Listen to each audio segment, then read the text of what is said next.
But I'm working through something now in real time, and I thought I would share it, and you'll see why it's appropriate in a minute.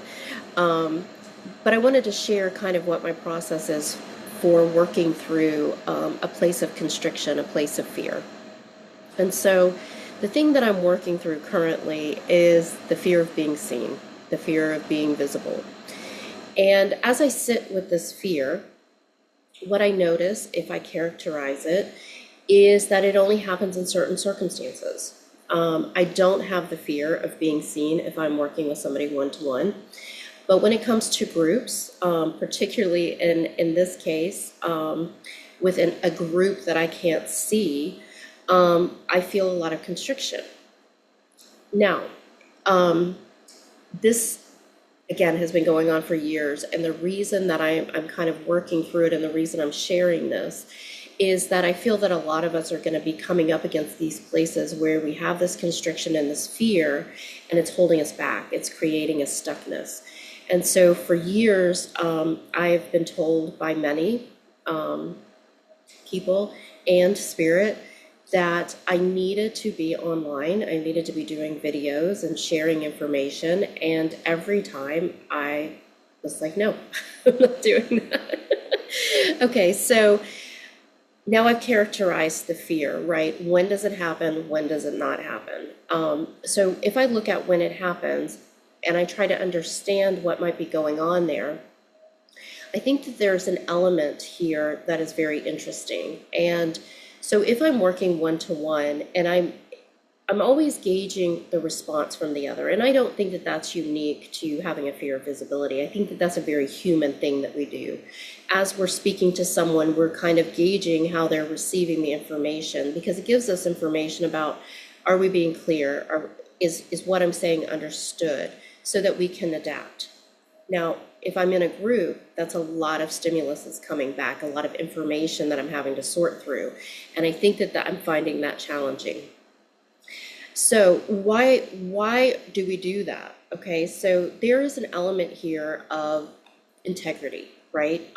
In my case, I don't want to share information that might lead somebody astray. You know, I want to share things from the deepest truth that I'm able to access in a way that helps people in their own circumstances. And so there is an element of integrity to it. However, and I think this is where the group comes in, I can't gauge as well when I'm getting multiple inputs from multiple sources. And there's a different component to that. And it's not so much the integrity piece, but I believe that it is a piece that comes in because we humans are tribal to varying degrees. When I'm speaking of an individual can have that tribal element within them to varying degrees. But collectively, we are tribal, and our survival, to a large part, depends on having a society around us. So we don't exist in these isolated pockets. And so there can be within us this element of being safe within the tribe, not being ostracized. And so when I'm speaking and I'm being visible, there is that sort of fear that's underneath that of what happens if I'm not accepted by the tribe. You know, what happens to me at that point. Now, as an adult, I can sort of rationalize my way through this, right? As I look at some of these fears that come up, I think, well, that's ridiculous. Just because I put a video out and I say something doesn't mean I'm going to be ostracized from the tribe, you know? So it's not really a safety thing. But there's something in me that keeps running that narrative. So the mental understanding of it isn't enough, which means I need to go and look for the wound. So the fear itself is never the wound. The fear is a symptom or an expression of a deeper wound. And so I want to go searching for the wound, and I have. So what I have done is I've traced this wound back through time. So basically what I'm doing, and those of you that are have done energy work might have heard this as tracking the energy or tracing the energy. So I'm tracing the energy of this wound back through my life and looking at different circumstances where this has come up. Shockingly, it actually hasn't come up very much. So, which in some ways is good because it doesn't have as much reinforcement. It doesn't have as much, experience behind it, deepening the wound. But when I trace it back, it goes back to a very early time. It goes back to a time of age 5 when I was in kindergarten. And I find this story quite amusing because it's so out of character for me. So basically what happened was at age 5 in kindergarten, apparently, because I don't have this specific memory, and I'll explain that more in a minute. At age 5, I got a report card when I was in kindergarten. And, in kindergarten, we don't get A's, B's, C's. Maybe they do now, but at least back when I was in kindergarten, we would get O for outstanding, N for needs improvement, and I don't remember the other ones. But I got an N for needs improvement because I was talking too much in class. Now, those that know me know, that I don't, as I already shared, I don't like to share in a group. I don't like to talk in a group. And so I find this so fascinating that at one time I did talk in a group, and apparently I did it so much that it was disruptive. So I don't remember that specific instance, though I do still have the report card. So that's how I know that this had happened. What I do remember is the next incident, which was the next time I got a report card, I started to cry in class. And my teacher, by the way, she was an incredibly, I still remember her. She was a great, fantastic teacher. And she noticed that I was crying. She pulled me out into the hallway and asked me what was going on. And I told her, I'm really scared to get my report card because last time I got in trouble.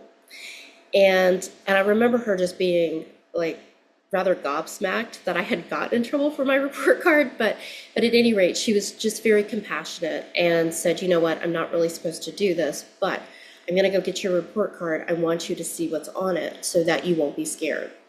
And of course, I think I had all O's, I was all outstanding. Interestingly, though, what had happened in that period, apparently, according to the grades, was that I had stopped talking in class. Okay, so I had adapted at age 5 because I got in trouble for talking too much. I very quickly made an adaptation so that I stopped talking in class.